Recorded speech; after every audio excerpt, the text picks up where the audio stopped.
from yesterday, but we'll attempt to start doing so over the next few days. Okay, let's go with our learning sponsors today. Okay, Year of Learning, Sue and Ann Gerlich, memory of Malka Perlman and Philip Mann, and Yisrael David ben Harav Tzvi Hirsch, Beryl ben Harav Tzvi Hirsch, Yosef Meir ben Harav Tzvi Hirsch, Henry Rivka Perel Rosner Bas Harav Tzvi Hirsch, and family murdered in the Holocaust. Harav Tzvi Hirsch ben Shlomo Yaakov, Sarah bat Ephraim, Yisrael David ben Harav Tzvi Hirsch, Ephraim ben Harav Tzvi Hirsch, Adia bat Harav Tzvi Hirsch, Miriam bas Harav Tzvi Hirsch, Pesel bas Harav Tzvi Hirsch, Shalom ben Harav Tzvi Hirsch, Shlomo Yaakov ben Harav Tzvi Hirsch, Shmuel ben Harav Tzvi Hirsch.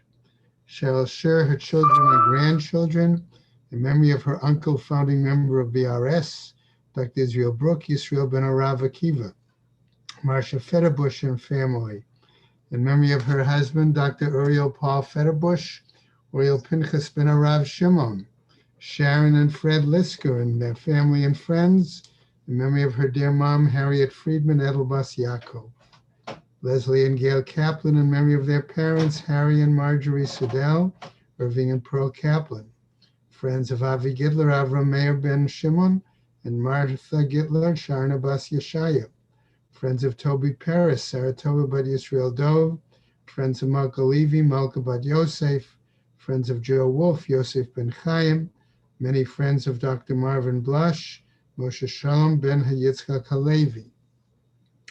For a month of learning, we have Mendel and David Cheslow in honor and memory of her mother, Shosha bat Ber Leib, Carol and Josh Sanborn, in memory of her mother, Yita bat Nachman Binyamin.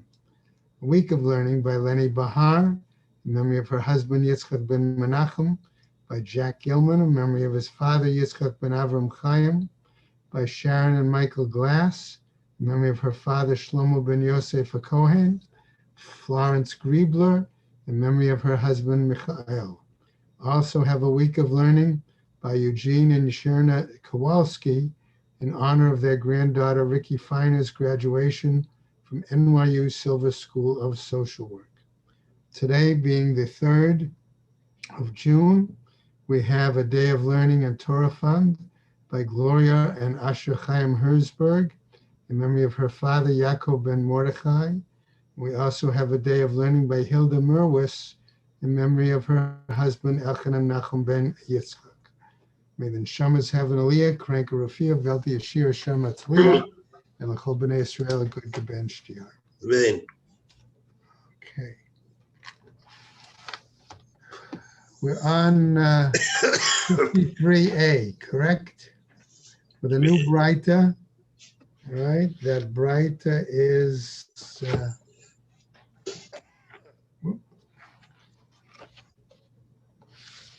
just point something out.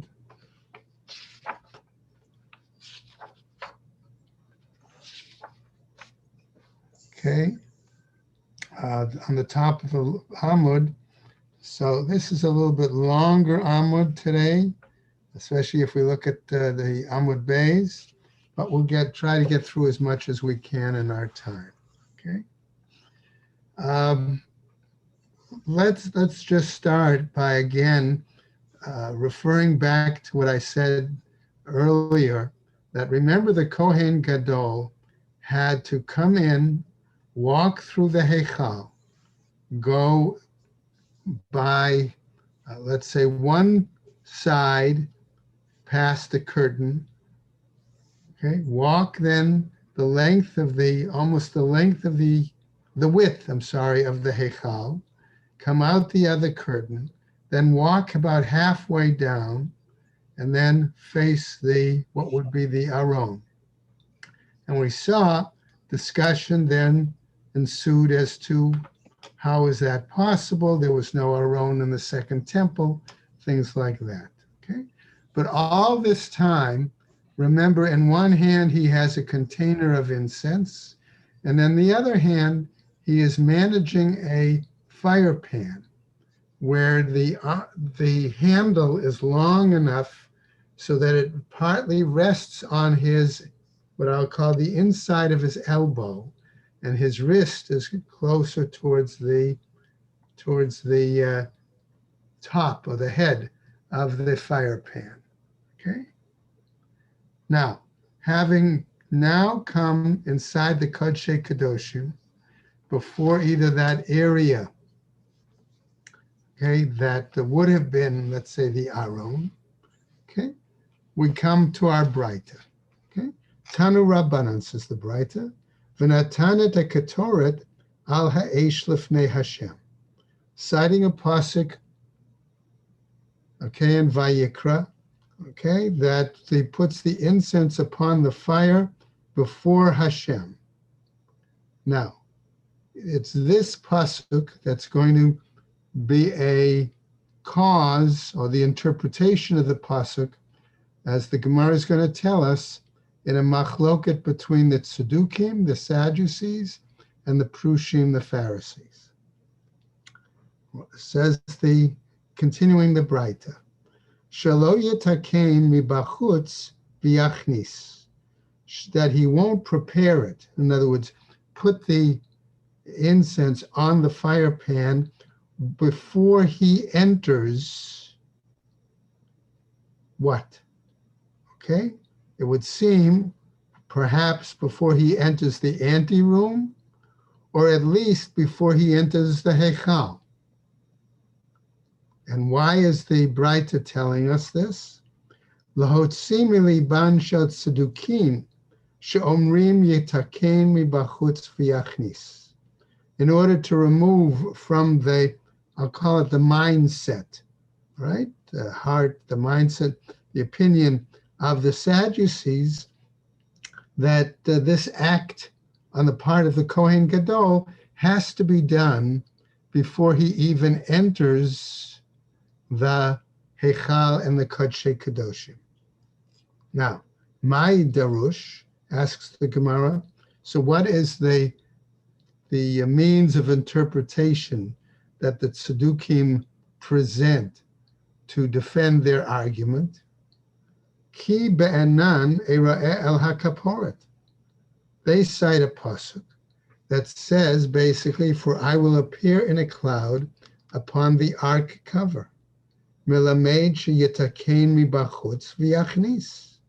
This seems to imply, they argue, right, that one is expected to prepare the incense while outside and then enter into the Kodshe Kadoshim within this cloud. Okay? Now, Amru lahem chachamim, the sages, in other words, the Prushim, said, V'halo kvar ne'amar, but already it's said earlier, okay, elsewhere in the Torah, right? V'natan et ha'ketoret al ha'esh lifnei Hashem, implying, right, that and I shall put the incense upon the fire before Hashem. Okay, so how can it, in other words, if it has to be before him, I'm arguing that it has to be there in the Kodshe Kadoshim. Okay, Im kain ma tomad lomar ki be'enan era'el hakaporet. So then how then do they explain the citation of the pasuk that the Tzedukim use? Okay, that I will appear in a cloud upon the ark cover. Okay, what does that mean? Okay, answers the Gemara, Melamed shenotein ba ma'ale ashan. It comes to teach us that they must include among the ingredients for the incense a specific kind of, let's call it for the moment, plant, or the roots of the plant, that will cause the smoke to go directly straight up. That will cause the smoke to rise vertically. Uminayan shenotein ba ma'ale ashan. And how do we know that one must put this kind of plant? Okay, among the incense. Shne'emar, because a pasuk is cited, v'chisa anan hakatoret et hakaporet.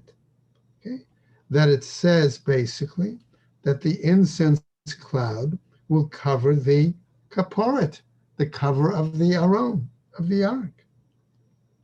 Ha lo natan ba ma'ale asham.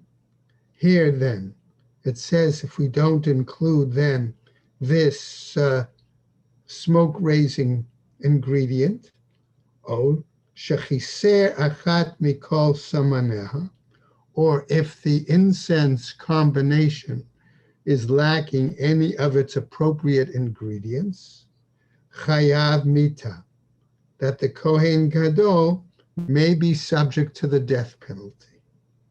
Okay?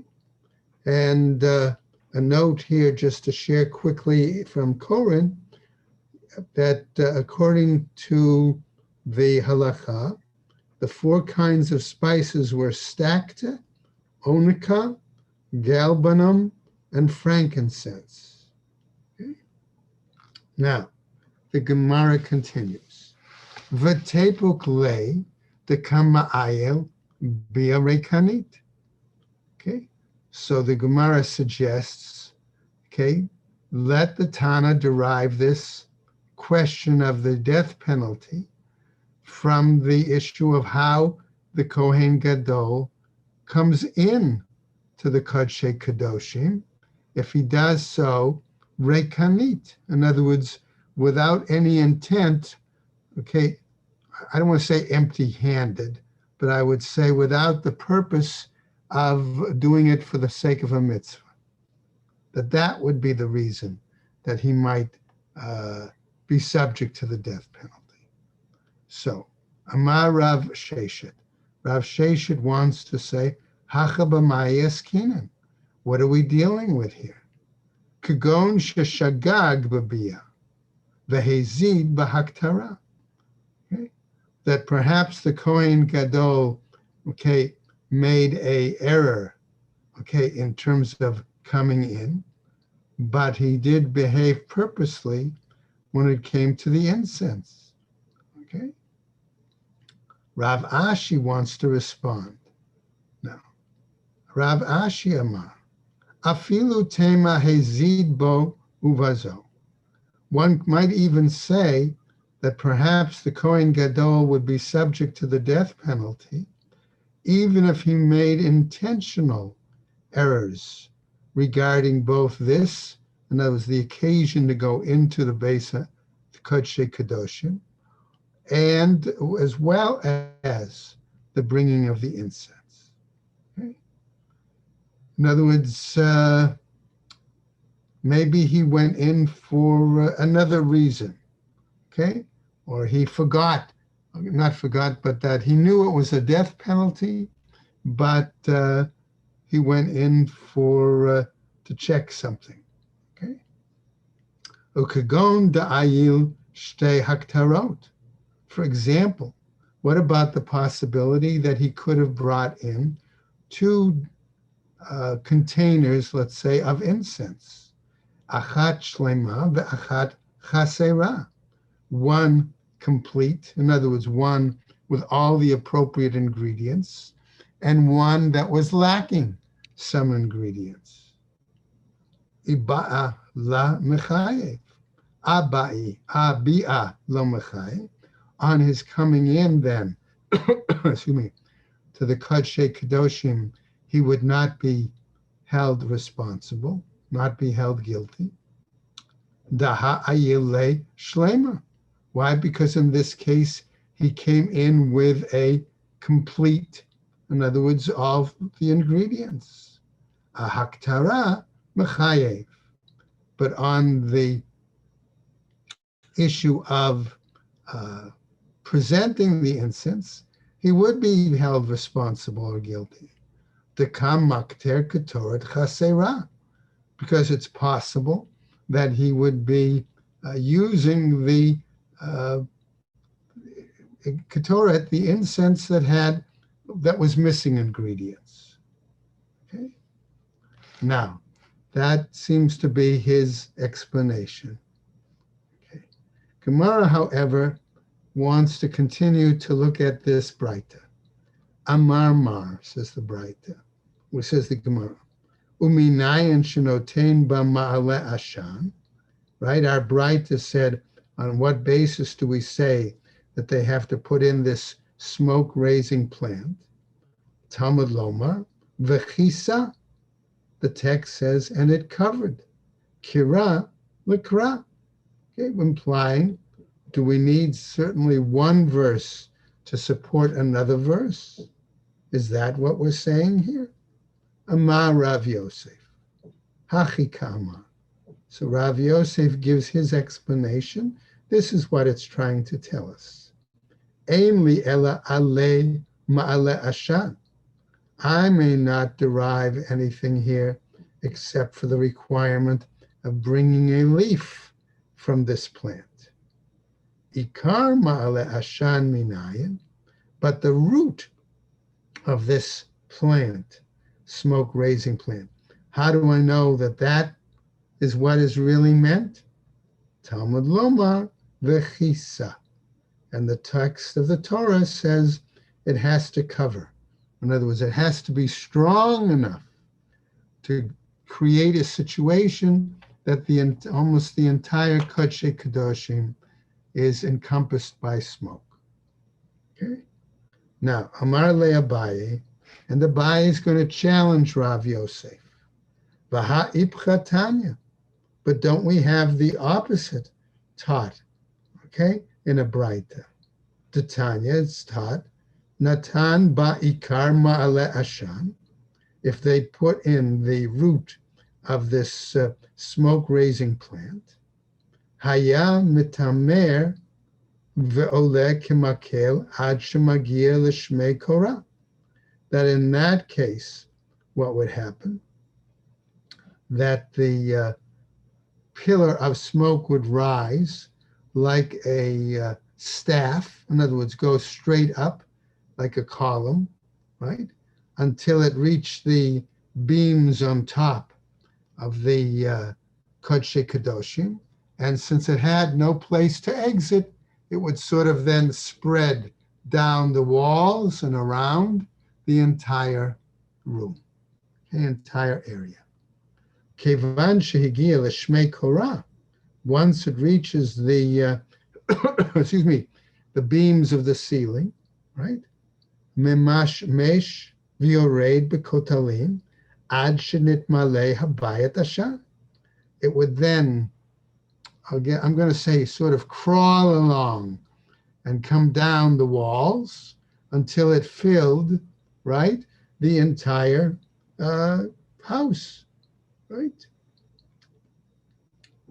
Shneamar v'habayit yimalei ashan, as said in the pasuk, and the house was filled with smoke. Now, that pasuk, by the way, is from Yeshayahu, from Isaiah, but it's brought here to imply what the situation is supposed to be, okay, in regards to the Kohen Gadol's activity there in the Kodesh Kadoshim.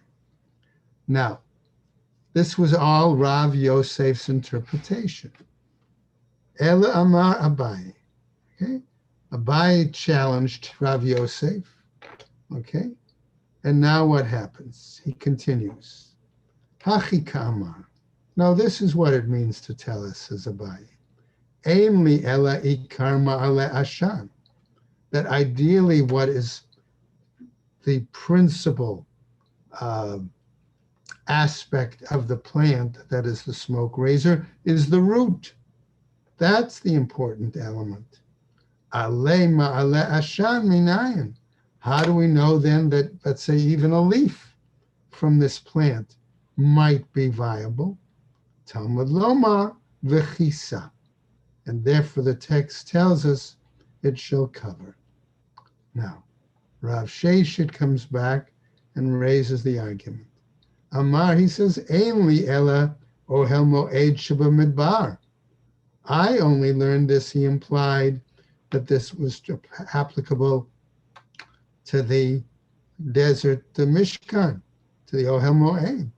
Shiloh, Ubeit Olamim Minayim. How do we know that this applies to when the Mishkan was in Shiloh, or even the Beis HaMikdash itself? Right? Talmud Lomar V'chisa. The text, however, says it shall cover, implying that whenever the Kohen Gadol, wherever he goes in, whenever and wherever he goes into the Kodesh Kadoshim, this has got to be part of his procedure. So the Gemara continues with a problem and raises the following question. Hi, this mich v'chein ya'aseh le'ohel moed hashocheni itam nafka. Okay, but we see that this seems to be derived especially from the verse that says that it applies to the Mishkan, to the tent of meeting. That's where it seems to come from. So how do we know that this applies to the other occasions? Ela hachikama. But rather, this is what it seems to be saying. Ein li ela bayom hakippurim, b'shar yemot hashana minayim. This applies only to Yom Kippur. Okay, that the incense has to include the smoke razor plant, its root, okay, or minimally its leaves. How do we know it applies to other occasions? Right? Talmud Lomar V'chisa.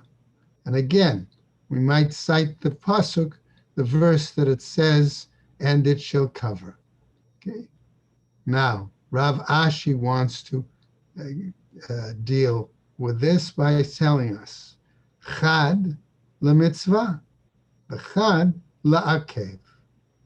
His view, he says, is in one case we see that it's a mitzvah to do it, and in another verse we see that it's the requirement that if not done, okay, it's ma'akev. It limits his, right? It invalidates the act. Rav Amar, chad la'onesh, v'chad la'azhara. Rav suggests a different way, that we have the two psukim. One comes to tell us what the possible punishment is of the Kohen Gadol, and the other comes to tell us a warning about it, namely not to omit the plant, okay, in the ingredients. Now, Tanya, a new Braita is presented to us. Rabbi Eliezer Omer, he says, V'lo yamut, then it says he shall not die. Onesh, that tells us what the punishment is. Ki be'enan ero'eh, that he'll be seen in the cloud. Azhara, that is the warning. Yechol yihiyu shnehem amurim kodem mitat b'nei Aharon. It's possible, one might have thought, that these two psukim were both said, right, before the death of Aaron's sons. Talmud Lomar, acharei mot shnei b'nei Aharon. But the text tells us that it refers to after the death of Aaron's two sons. Yechol yiyu shnehem amurim achar mitat shnei b'nei Aharon. You may again have thought that these were said after the death of the two sons of Aaron. Talmud Lomar. However, one of the pasukim says, Ki be'enan era'eh el hakaporet. Okay? In other words, that a cloud will appear before the ark cover. Haketzad. Under what circumstances? Azhara kodem mita va'onesh achar mita. Namely, one pasuk acts as the warning, and another pasuk acts as the explanation of the punishment, the death sentence. So the Gemara wants to clarify this. Is this really what Rabbi Elazar wants us to understand regarding the sons of Aaron? My Talmuda, what is the basis in the Torah text for this? Amar Rava, Amar Kra. Says Rava, it's based on a pasuk. Ki be'enan era'eh. Why? Because it says, I will appear, namely in a cloud. Va'adayim lo nir'ah. And what happened? He says that the fact that it's in the future, ro'eh, tells us it hadn't happened yet. Ve'elamai ta'ama ianush. So if that's the case, what was the reason that Aaron's sons were punished? Okay. Normally we would have jumped at the fact that the pasuk says, if I remember correctly, Hikrivu Eish Zara. What does that mean? So instead, the Gemara gives us a slightly different answer. Keditanya, as taught elsewhere in a Braita, Rabbi Eliezer Omer, says Rabbi Eliezer, Lo metu b'nei Aharon, ela ad shahoru halacha b'fnei Moshe Rabban, that they didn't die except for the fact that they taught law and halacha, but before Moshe, without gaining his acquiescence. My darush, what's the interpretation that gives you this explanation? V'natnu b'nei Aharon kohen eish hamizbeach. That another pasuk says that they, sons of Aaron, put fire on the altar. Af al pi shaha'esh yoredet min hashamayim, mitzvah lahavi min hahedyot. Namely, that we say even though the fire may descend from heaven, it's a mitzvah to bring man-made fire. Okay? And what did Aaron's sons do? They brought this man-made fire out, getting the agreement, the permission of Moshe. Now, our Mishnah presents a new piece. The Gemara presents a new piece. Yatsa uvalo derech knisato.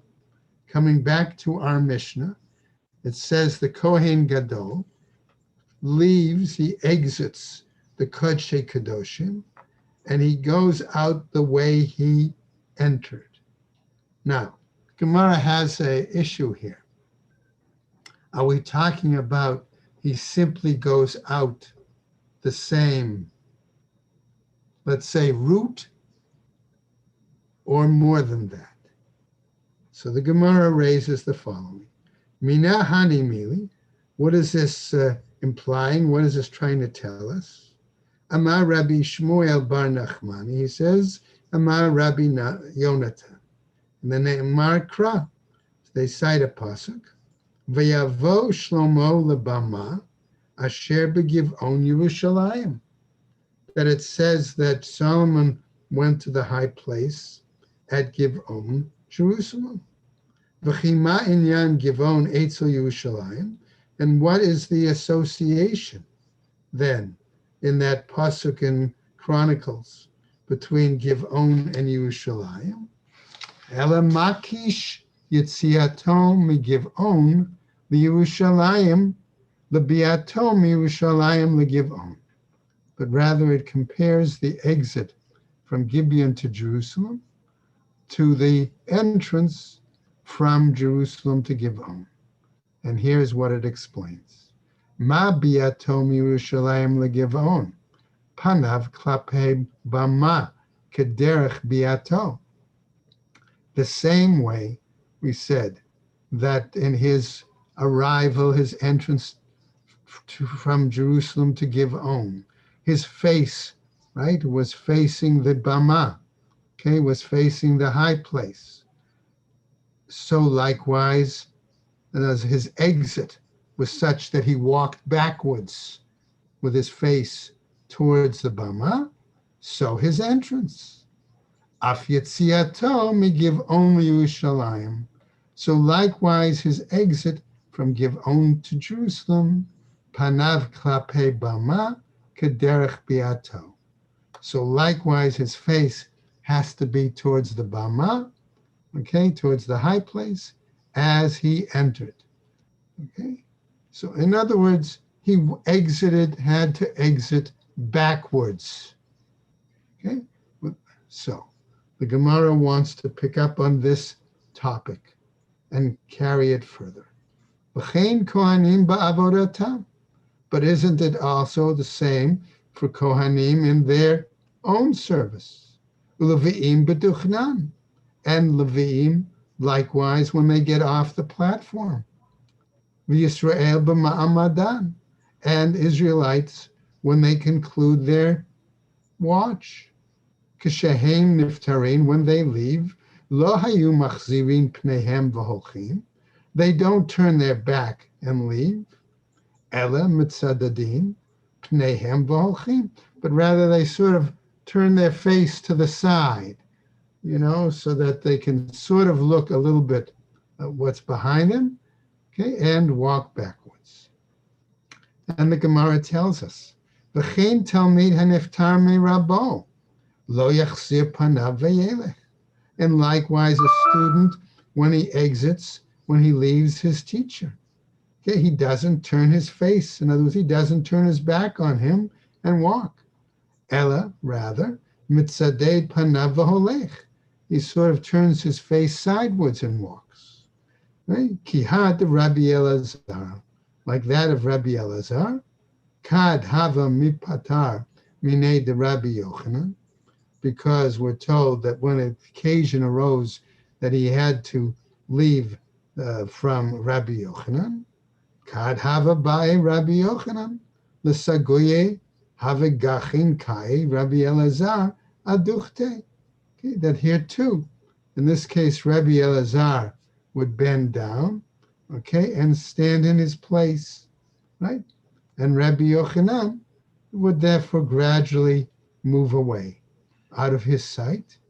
Ad dahava michase Rabbi Yochanan meinei, until he was a distance enough that he couldn't be seen. V'kad hava bai Rabbi Elazar l'sagoye. And when Rabbi Eliezer, all right, Elazar wanted to leave, havika azel la'achore, that he would walk backwards, right? Ad mechase minei de Rabbi Yochanan, until he was no longer in the sight of Rabbi Yochanan, and then he would turn around and walk. Now, Rava, kad hava mipatar minei de Rabbi Yosef.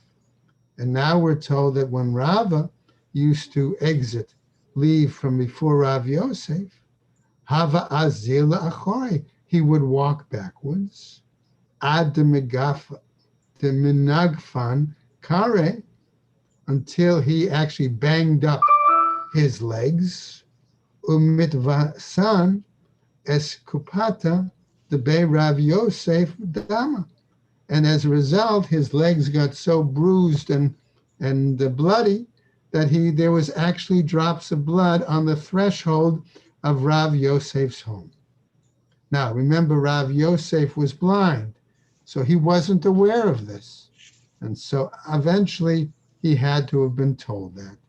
And so the Gemara now, as we continue in Amud Beis, tells us, Amaru le the Rav Yosef. So others told Rav Yosef, Hachi avid Rava. This is what Rava is doing. Amarle, and they said to him. In other words, so Rav Yosef then told Rava, okay, and these other students, Yehe Ra'ava de Tarum Reshach Akula Karka. May it be that your head will be lifted above all the other in the city. In other words, that he will become more honored for the way he honored his teacher. Okay. Now, new piece from our Gemara. Amar Rabbi Alexandrai, Amar Rabbi Yoshua ben Levi. Okay. So we have some additional comments on this idea of stepping backwards, right? Hamit Palel, one who has been reciting the tefillah. I'm assuming we're talking about the Amida.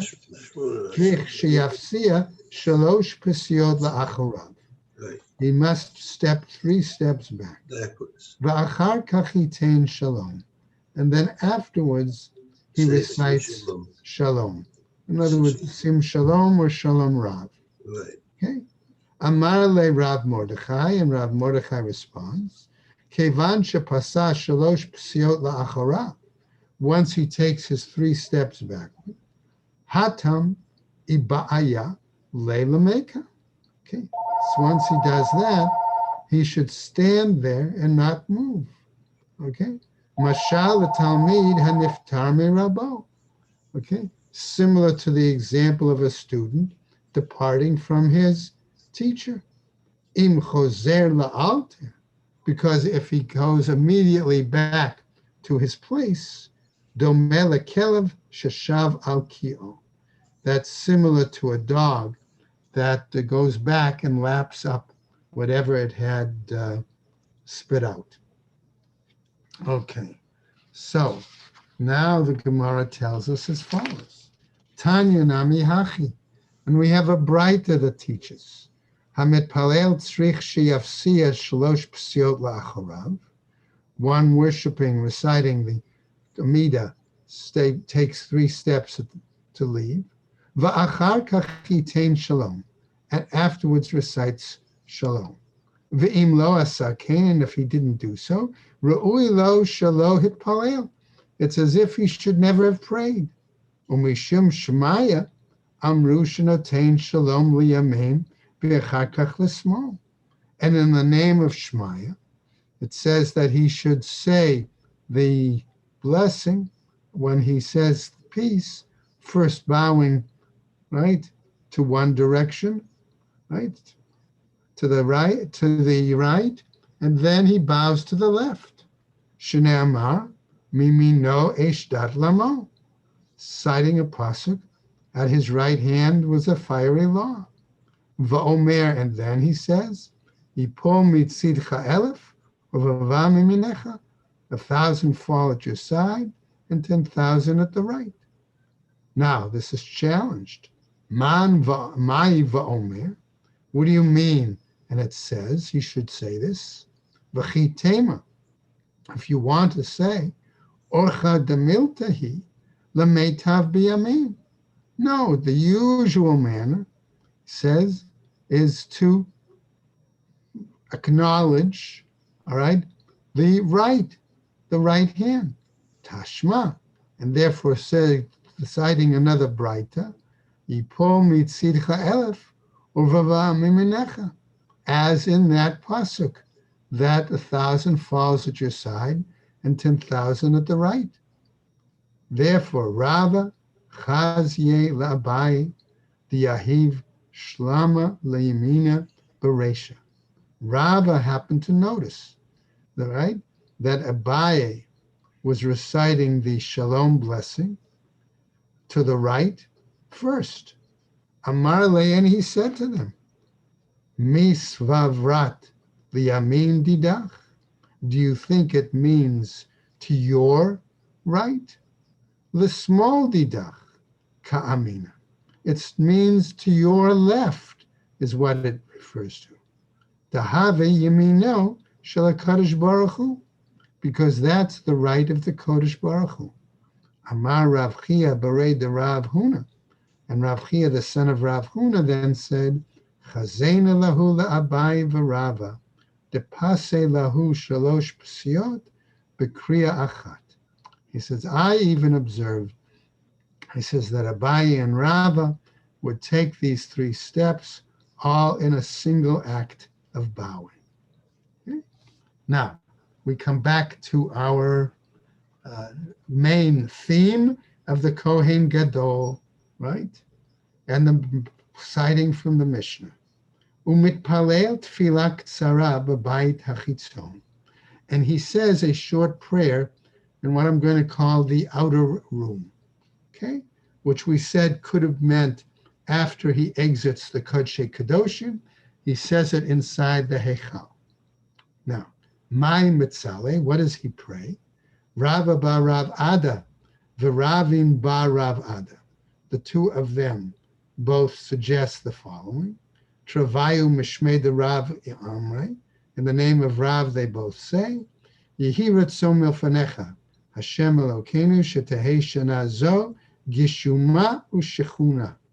May it be your will, O Lord our God, that it be rainy and hot. Shchuna ma'aliyuta. He, as all of a sudden is having a hot year, a positive thing, a good thing?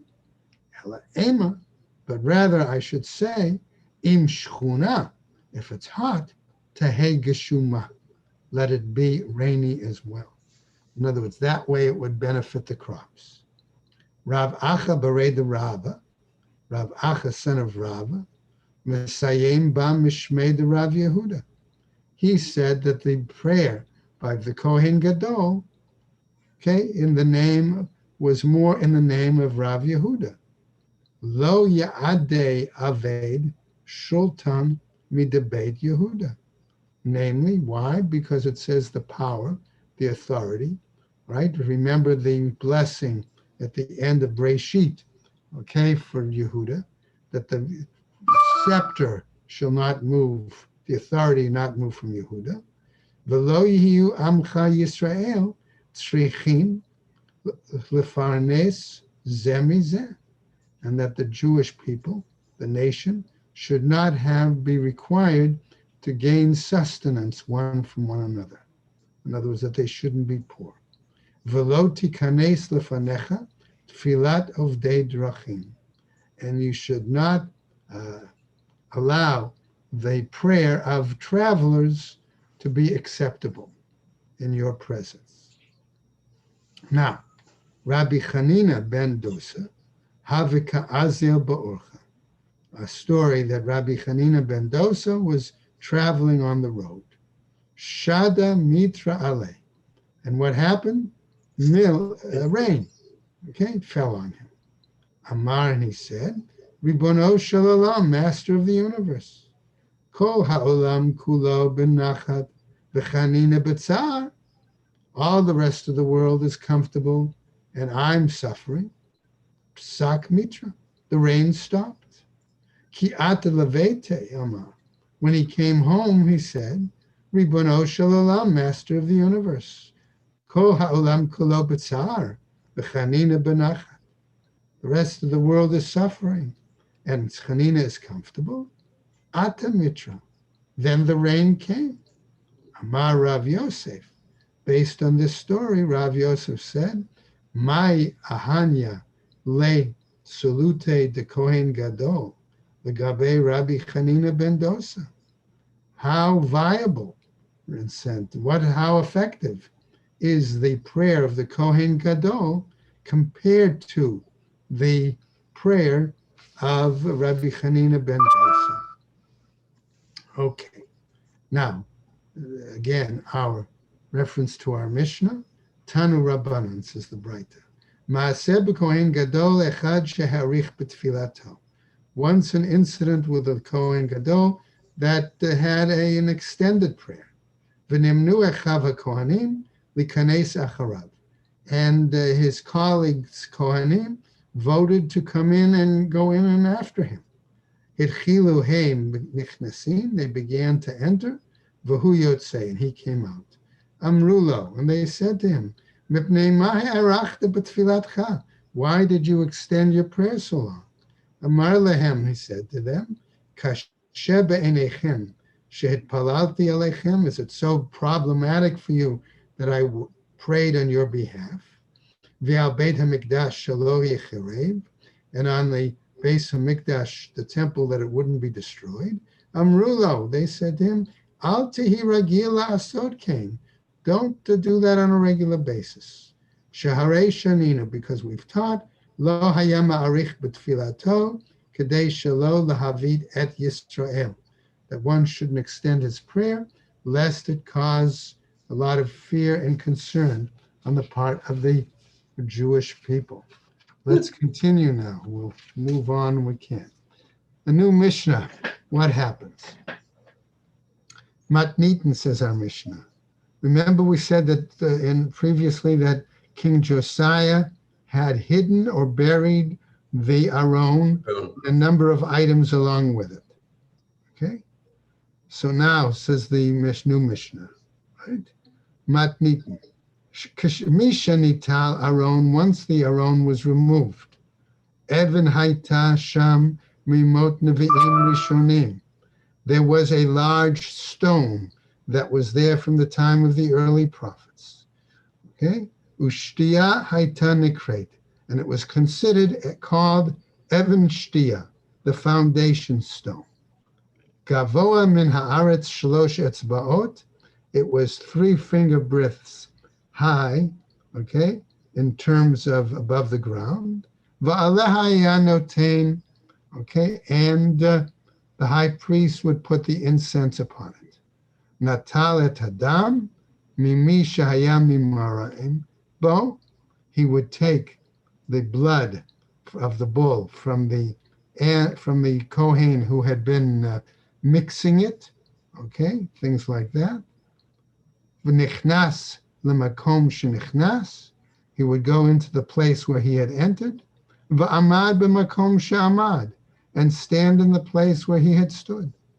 V'hizah mimenu achat lamala v'sheva lamata, and he would sprinkle 1 above and 7 below. Now, what does it mean, 1 above? Okay, upward, and 1 below, down below. V'lo haya mitkaven lahazot lo lamala v'lo lamata ela kematzlif. And his intent wasn't to sprinkle it simply above or below, but to do it like a whip action, okay, flicking, all right, his hand. V'kach hayamoneh, and so he would count. Achat, 1. Achat v'achat, 1 and 1. Achat v'shtayim, 1 and 2. Achat v'shalosh, 1 and 3. Achat v'arba, 1 and 4. Achat v'chamesh, 1 and 5. Achat v'sheish, 1 and 6. Achat v'sheva, 1 and 7. Yatsa v'enicho al ken hazahav shebahechal. He then went out and put the remaining blood in a golden vessel in the Hechal. Heviu lo et hasair. Then they brought him the goat. Shchato, he slaughtered it. V'kibel b'mizrak et damo. And he received the blood in a bowl. Nichnas l'makom shenichnas. He went into the place where he entered. V'amad b'makom she'amad. And stood in the place he stood. V'hizah mimenu achat lamala v'sheva lamata. And he sprinkled 1 above and 7 below. V'kach hayamoneh, and so he counted. Achat, 1, achat va'achat, 1 and 1. Achat u'shtayim, 1 and 2. V'chulei, etc. Yatsa, he went out. V'hinicho, and put it down. Al kain hazahav hasheni.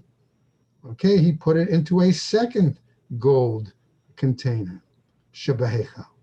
Rabbi Yehuda Omer, Rabbi Yehuda disagrees and says, Lo hayasham ela ken echad bilvad. No, he claims that there was only 1 golden vessel there. Okay? Natal dam hapar v'haniach dam hasair. Namely, that he took up the vessel from the blood of the bull, okay, and placed instead the blood of the goat in its place. Now, what happens? V'hizami menu al parochet. And then he went and he sprinkled on the curtain, right?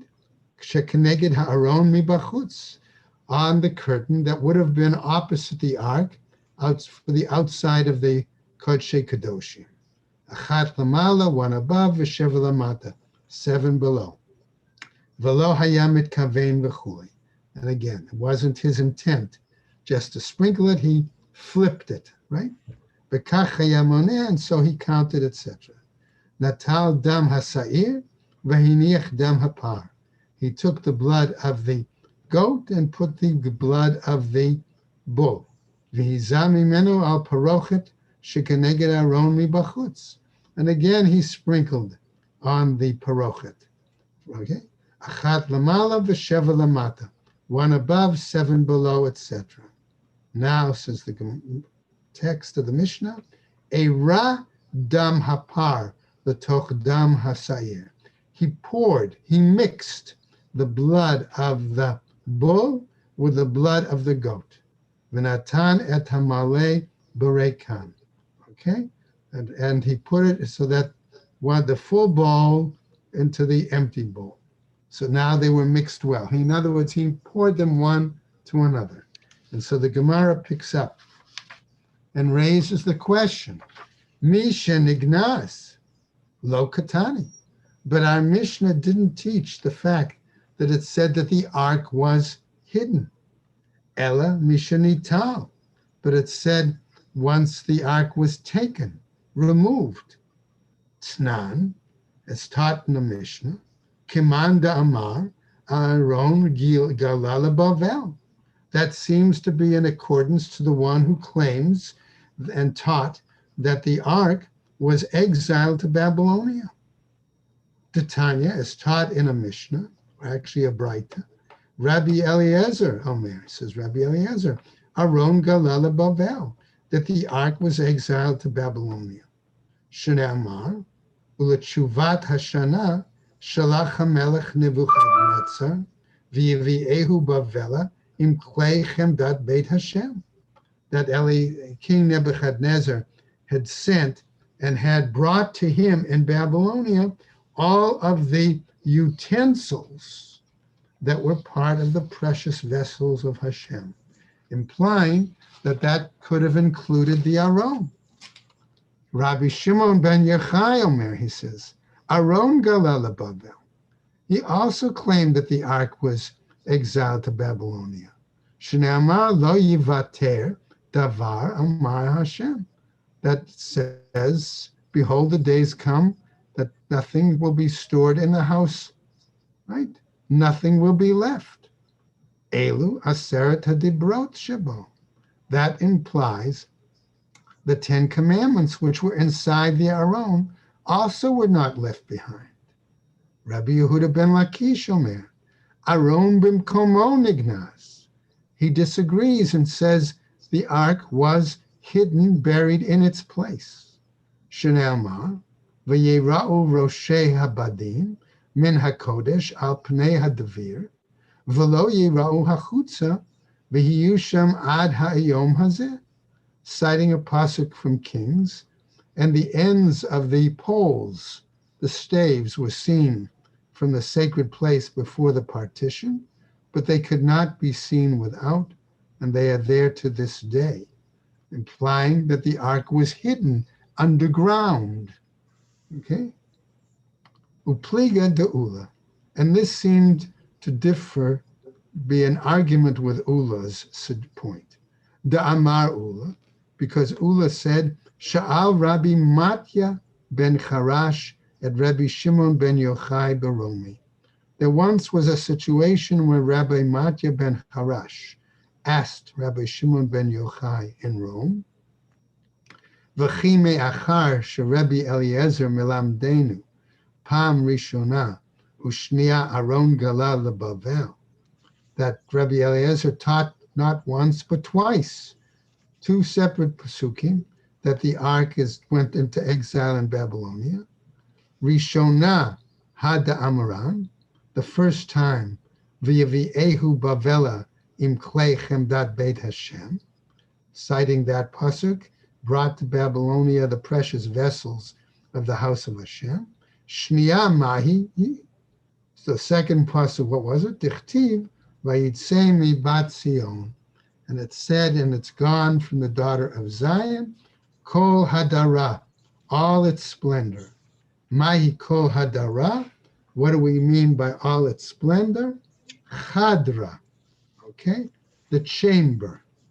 Ata. Mai Ata Omer. So here, what are you saying?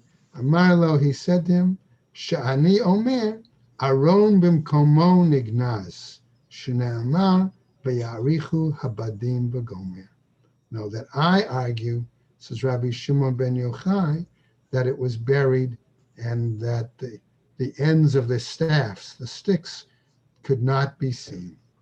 And that's where we're going to stop right there, and we'll pick up tomorrow again with this discussion, okay, of what happens to the Aron, and a story or two to deal with that in more detail.